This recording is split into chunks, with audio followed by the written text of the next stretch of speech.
स्वदेश न्यूज उज्जैन में कुलगुरु सांदीपनि सम्मान समारोह का आयोजन कराने जा रहा है। इसी गरिमामय कार्यक्रम में विभिन्न शिक्षाविदों को सम्मानित किया जाएगा। इसी के पहले आईटीएम विश्वविद्यालय के प्रो चांसलर दौलत सिंह ने कहा कि ये एक बौद्धिक महाकुंभ है, ऐसे बौद्धिक सम्मेलन आयोजित होते रहना चाहिए।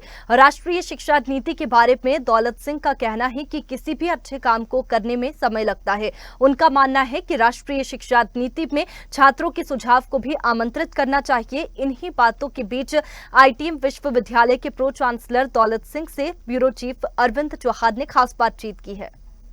राष्ट्रीय शिक्षा नीति 2020 देश में एक नई ऊर्जा का संचार करेगी, ऐसा बौद्धिक लोगों का मानना है। इस वक्त हमारे साथ हैं आईटीएम यूनिवर्सिटी के प्रो चांसलर दौलत सिंह जी। जानने की कोशिश करते हैं। सर, आपका बहुत बहुत स्वागत है, आपने हमें समय दिया। सर, कैसे देखते हैं नई शिक्षा नीति को, राष्ट्रीय शिक्षा नीति को? वर्तमान में लागू हुई है, 4 साल पूरे हो गए हैं, 29 जुलाई को 4 वर्ष हो गए हैं। कहाँ कैसे देखते हैं पहले की प्राचीन शिक्षा व्यवस्था और वर्तमान शिक्षा व्यवस्था? देखिए, राष्ट्रीय शिक्षा नीति हिंदुस्तान की शिक्षा व्यवस्था को विश्व पटल पे लाएगी, ऐसा हमारा मानना है और ऐसा पूरी नीति को देख के लगता है। हम पूरी दुनिया के साथ कदमताल कर पाएंगे शिक्षा के क्षेत्र में, ऐसा भी उसको देखने से लगता है। राष्ट्रीय शिक्षा नीति की जो आत्मा है वो उसके क्रियान्वयन में है, उसके एग्जीक्यूशन में है। अब शिक्षाविदों का, सरकारों का, जितने स्टेक होल्डर हैं शिक्षा के क्षेत्र के, उन सब की जिम्मेदारी है कि उसकी आत्मा को बिना छेड़े, उसके सोल को बिना कॉम्प्रोमाइज़ किए उसको एग्जीक्यूट करें, उसका एग्जीक्यूशन करें।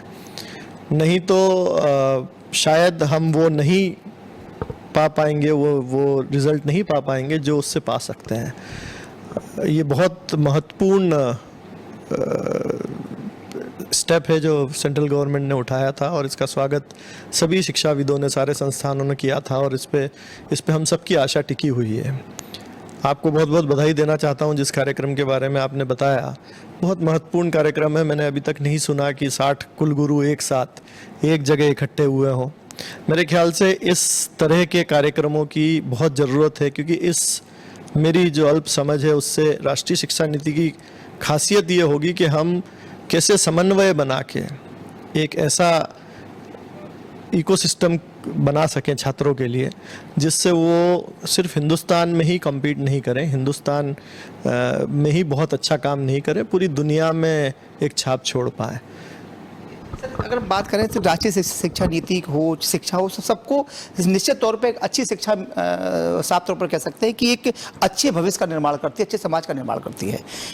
जो निजी विश्वविद्यालय हैं और जो शासकीय विश्वविद्यालय हैं, अक्सर छात्र निजी विश्वविद्यालय में जाना ज़्यादा पसंद करता है और शासकीय में कम। चूँकि आप कुलाधिपति हैं, प्रो चांसलर हैं, तो कैसे देखते हैं, कहीं क्या कमी बेसी पाते हैं, या आज के जो गुरु हैं, जो पहले कुलगुरु की परंपरा रही थी, क्या वर्तमान में थोड़ी कम होती दिखाई दे रही है? कुलगुरु पहले वैसी थे, आज वैसी है क्या?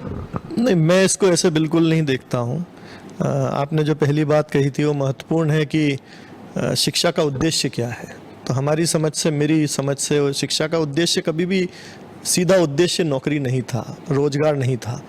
शिक्षा का उद्देश्य था कि इस तरह के लोग संस्थाओं से निकले जो एक बहुत ही स्वस्थ और जिसमें कोई विकार नहीं हो, इस तरह के समाज को बनाए।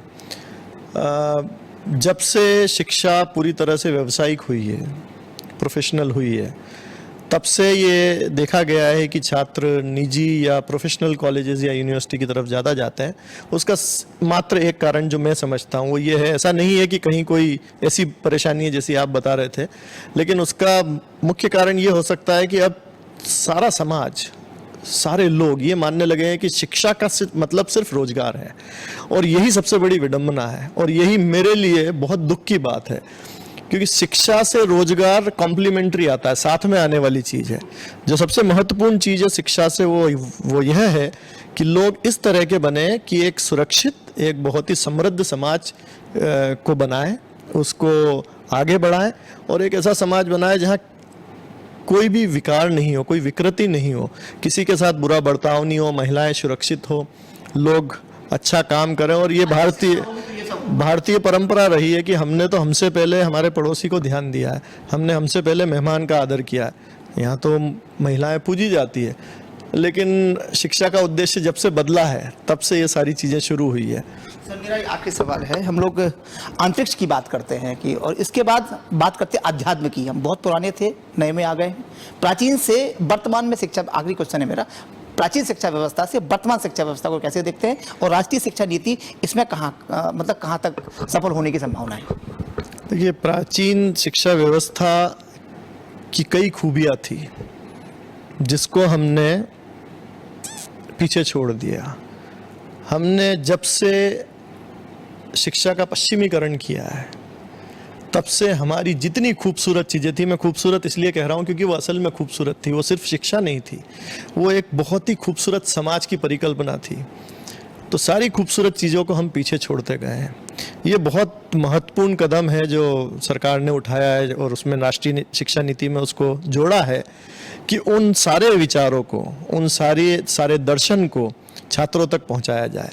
तो मुझे लगता है जब जो पश्चिमीकरण हुआ है शिक्षा का पिछले 200 सालों में, उसकी भी कुछ खूबियां हैं, उसको और हमारी जो प्राचीन शिक्षा व्यवस्था थी उसकी खूबियों को जब जोड़ेंगे तो शायद हम एक ऐसा माहौल बना पाएंगे जो शायद हो सकता है विश्व में एक अलग तरह का हो, और जो हमारी परिकल्पना है कि भारत विश्व गुरु बने, भारत विश्व में एक अलग परचम फहराए, शायद वो हो सकता है। उसके लिए बहुत महत्वपूर्ण है कि हम कैसे दोनों का समन्वय बिठाते हैं। सर धन्यवाद, आपने समय दिया। बहुत बहुत धन्यवाद आपका। साफ तौर पर हमारे साथ थे प्रो चांसलर दौलत सिंह जी। उनका साफ तौर पर मानना ये, सबसे पहले उन्होंने स्वदेश न्यूज के काम को, जो कार्यक्रम है उसकी सराहना करते हुए कहा कि एक बड़ा सराहनीय कार्यक्रम है, बौद्धिक समागम, बौद्धिक महाकुंभ जिसे कहेंगे, जहां लगभग 50 से 60 कुलगुरु एक साथ इकट्ठे हो रहे हैं और राष्ट्रीय शिक्षा नीति पर चर्चा करेंगे।